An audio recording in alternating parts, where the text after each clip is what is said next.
ज्या निवडणूक आयोगाने अद्याप कोणतीही निवडणूक कार्यक्रम जाहीर केली नसली तरी विविध पक्षांनी नगरपालिका निवडणुकाच आधी होणार हे गृहीत धरून तयारी सुरू केली आहे। भाजपसह विविध पक्षांच्या बैठका सध्या तयारीसाठी सुरू असून वरिष्ठ नेते हे नगरपालिका निवडणुकीसाठी कामाला लागा असे सांगतात। आधी जिल्हा परिषद निवडणूक होणार नाही असं आम्हाला सांगितलं गेलंय असे भाजपचे कार्यकर्ते सांगतात।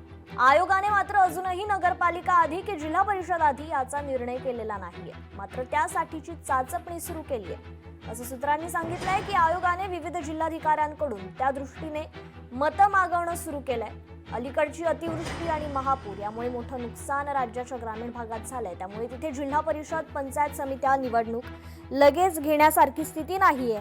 म्हणूनच आयोगाने आधी नगरपालिका निवडणूक घेण्याचा पर्याय ठेवलाय। निवडणूक कार्यक्रम जाहीर करण्याआधी मतदार याद्या आरक्षण निश्चिती आदी प्रकारची जी पूर्वतयारी करावी लागते ती नगरपालिका आणि जिल्हा परिषदांची एकाच वेळी करण्यावर आयोगाने भर दिलेला आहे। लोकशाही मराठी ऐका, पहा, जागरूक रहा।